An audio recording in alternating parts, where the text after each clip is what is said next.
Planner friends, it's Nia. Welcome to Life with Nia. Today we are going over the November budget. I think I just, like in the last few hours, had an epiphany that it is November and like really what that means. Like the year is almost over. The month of like Black Friday and Christmas shopping and all the things is here, and Thanksgiving, and like it's November.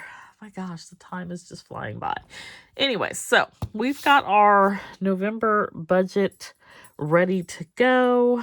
I'm still doing like Black Friday planning here for Studio Bliss Co. I have not figured out all the things yet, so I need to get on that.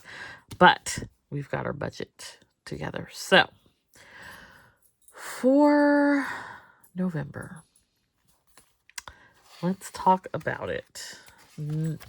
First things first is income. So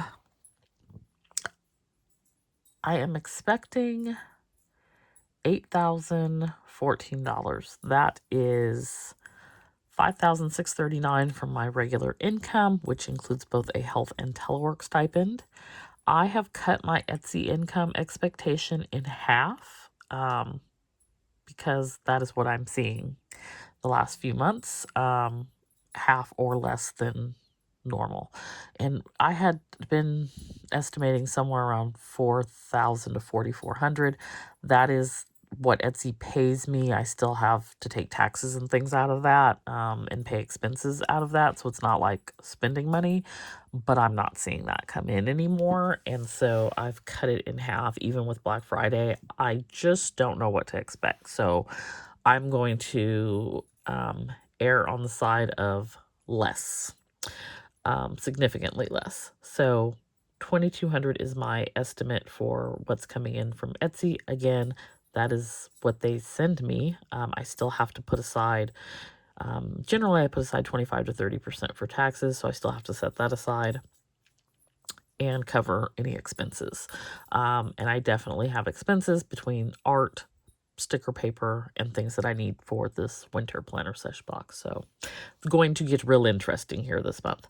I am expecting a payment from YouTube of approximately $125. And then I just have some miscellaneous income here for 31 of $50. I think I probably already hit that. No, I didn't. Well, I don't think I will have anything come the first payday, but the second one for 31. So 31 is closing.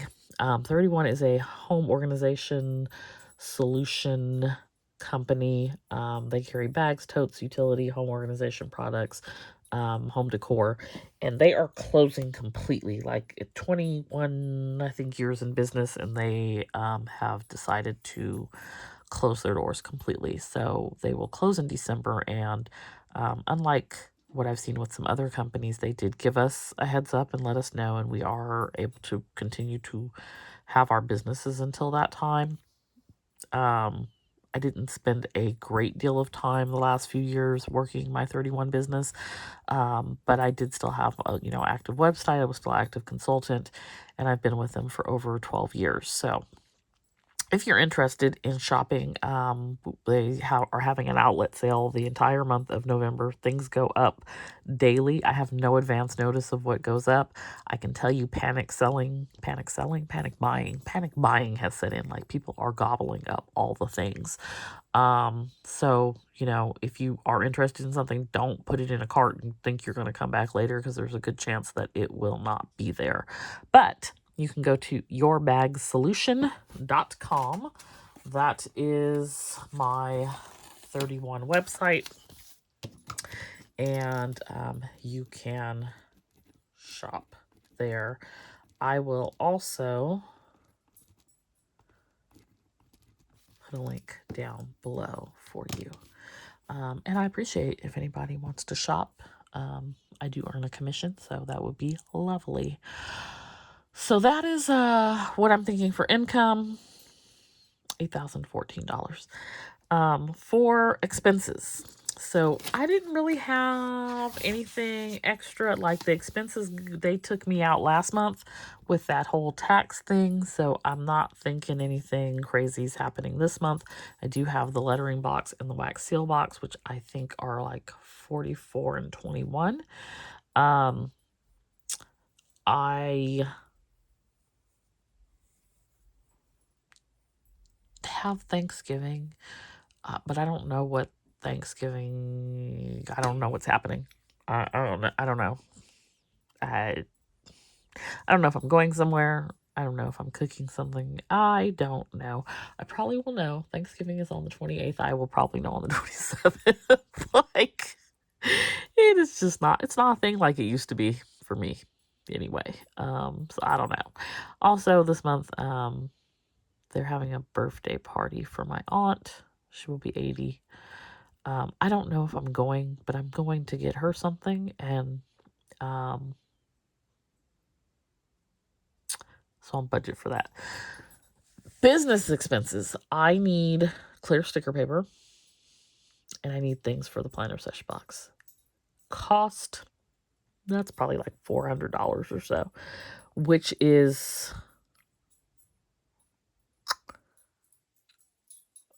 I don't know, problematic, if that's the word I'm looking for, when I'm not expecting the income to come in. So I don't know about those things. I may change up what I ultimately end up putting in the planner session box because of that. Y'all, can I just tell you, these student loans, I detest these people. They sent me a bill for payment in November because the Missouri office of We Don't Know What We're Doing continues to not know what they're doing. So they think that I'm going to pay them when I reached forgiveness and my 120 payments on the Public Service Loan Forgiveness Program in January. I even have a letter from the Department of Education in July stating that, thank you for your service, your loans have been forgiven. Your servicer, which is Mohila, will contact you, process it within the next 30 days. Well, that was July, so that should have been sometime in August. It's November, and they ain't did nothing but mess up my account. Every time I log in, there's something wacky. At one point, I logged in and I owe double. I just like the incompetence. It's the incompetence for me.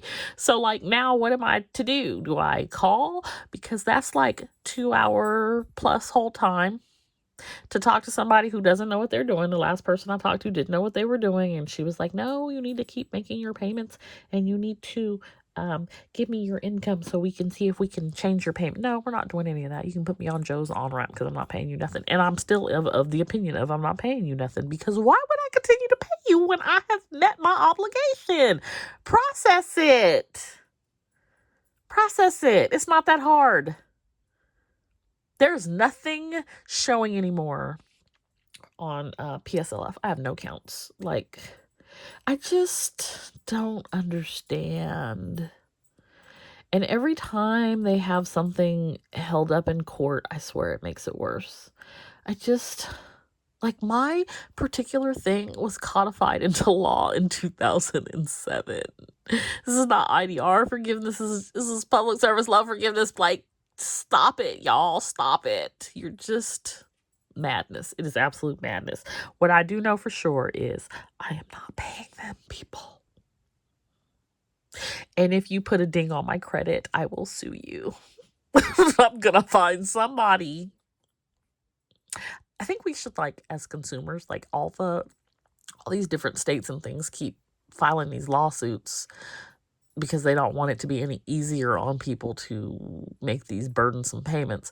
But I think for all the jerking around that they are doing to us, like, we should all be able to band together and sue as well, because we're the ones who are actually impacted. We have standing. Like, what are y'all doing? Anyways, okay, I've been on that rant long enough. I'm not even writing it on here because it's not an expense. Because how do I owe y'all something that the Department of Education said I met the obligation of back in July? But I actually met it in January, but it took y'all 6 months to process it because you didn't know what you was doing then either. Like, Jeez. Turn the page. Turn the page. Cash envelopes. We stuffed 1,245. I had to move on because I'm so lit up. We stuffed 1,245 this month. And I also restarted the garden fund. So I put 20 in there. And the birthday fund I started early because I think we will do something lively for our birthday this year. And, I just finished my Portugal summit this weekend. And they are having a meetup in June. It'll be around Juneteenth. My birthday month is in June. I could go spend like 3 months in Portugal in June. I can see it. I can see it. Possibilities. A lot of that is dependent on Petey, but there's possibilities there. So we would just need to save for that as well. That's a whole nother thing. Okay, let's wait a little cart before the horse. Anyways, also I started the Nomad Fund. So I did $50 for that into cash envelope. I'm going to open up a new brokerage account so that I've got a bucket set up at Ally with the high yield savings account for the Nomad Fund. So it'll go between the high yield savings and the brokerage. It'll go high yield savings first, and then I'll transfer over. Just very easy and seamless with Ally. So it's always going to be earning something. And I think the Fed is going to cut rates again, so I should really be looking at another CD. But the brokerage will allow me to invest. I was looking at some of my investments, and I've done fairly well this year. Anywhere from 19 to 26%. So I'm pat on the back. So I think putting like the Nomad Life Fund into investments is a good plan. Although I don't know what's going to happen with the stock market because that could be a whole nother issue as well. But my goal is to save like in the next 7 years or so, at least 25,000. And if you are interested in an Ally account, there is a link down below where you can get a $100 bonus. That is an affiliate link. So I do get something as well. Couldn't tell you what I get, but they say. Anyway, so that's what we have going on with cash envelopes. So we just did change it up. We added the garden, the birthday, and the Nomad Fund. Sinking funds this month. This is when I was doing this, I made the epiphany that, hey, it's November because we have our Black Friday sinking fund that has a $980 in it. And I think I don't put anything in December, but I may put something in next month. Petey says hi. Annie gave you a yawn. I think usually I skip December and then I start up again in January, but I'm not sure. But $980 in our Black Friday fund. And so I don't know that because Thanksgiving is literally Black Friday is like almost the last day of the month. I probably won't dabble into that until December. But it's on my thoughts. It's top of mind. I'm also thinking of consolidating some funds. So I will probably get rid of my home fund and make that part of my Nomad Fund. And then I will maybe get rid of my 26-week fund and make that part of my Nomad Fund. And then the Nomad Fund, any savings challenge money, I think is going to go towards the Nomad Fund. I probably will keep, definitely am going to keep Envy separate because it's an app and it pays out every 100 days. I think I'm going to keep the Broke Black Girl separate as well. That's a year of savings and then decide at the end of the year where I want to allocate it still. I liked putting Envy. I've done Envy 2 rounds, I believe. Maybe this is my third or my fourth. I think this is my third. Both times I put it towards a vacation. So I may split it and put part of it vacation, part of it Nomad. I don't know. We'll see. For debt, so, last month we added the $44.87, which was taxes, and we are at $11,686. The goal is to get that under 10,000, so 9,999 is the goal. And for savings, the goal is 750. So I'm still doing the same savings challenges, the 100 envelope challenge, 26 week, 52 week, 0 out. We have this home savings challenge. I may add a second one, to be determined. I've got $5 bills. I've got Envy. And so that is what we're doing with that. And then we have our Q4 focus. Well, before we get to the Q4 focus, we have our goals. So our goals for this month are save 750, 500 to the Roth, 500 to solo 401k. I don't know, because that is money that I was really pulling off the top of Studio Bliss Co. And that it just hasn't been there. So I don't know. We shall see. Track expenses, pay $600 on the Amazon card, set up the brokerage account for the Nomad Fund, winter sesh box, Q4 self-care experience, and de-stash $500 worth of stuff. So those are our goals. And then our Q4 focus is, I just continued to carry it over, even though it's not likely to happen. It could have a windfall, who knows? But the goal was the debt under 2K. It's not all my debt, it's my focus debt. There is some other debt, but this is what we've been focusing on this year. So now that we added that 4487 and we're back at 11,000 and something, it ain't looking too good. 1,500 to the Roth and to the solo 401k. That was 500 a month. So we've already missed October. The one thing I probably will do is some catch up before April for my Roth. I'm not sure if I can do that for a solo 401k. If I can, I probably will do it there first, because that is a before tax deduction and I need that, so I'm not in this tax situation next year. Winter sesh box, QuickBooks. I need to change my plan, but I need to talk to somebody, because they trying to threaten me like, you gonna lose all this, and I can't be losing stuff. I need all that data to be there. So don't give me these little idle threats. Don't play with me. Shopify, Q4 self-care. I've already done the taxes. I already did the business data points. That's how I know our business is over here, like, hanging out in the trash. We gonna turn it around one way or another.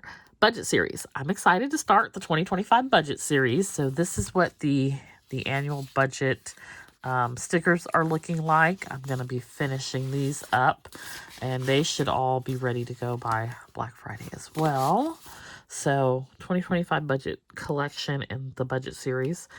And then, and that will start in December, but I want to finish the stickers this month. And then, did I put this down twice? Open up the Nomad Fund. I think it was just on the goals. So open up the brokerage account for the Nomad Fund. So that is the goals and the Q4 focus. And that is the November budget. Let me know if you have anything. Let me know how your November budget is going, and if you have anything set up for November that's like maybe out of the ordinary, or if you think that I may have missed something for November. Let me know that as well. But that is what we have going on, and I am hopeful to sort of turn it around. October was just a little bit of a mess, and so I'm hoping that we get it all turned around and back on a positive up trajectory for November as we move towards closing out the year. Hope you enjoyed this video and got some ideas for your own budget. Be sure to hit that like button. If you're new, consider subscribing, and I'll see you back here next time.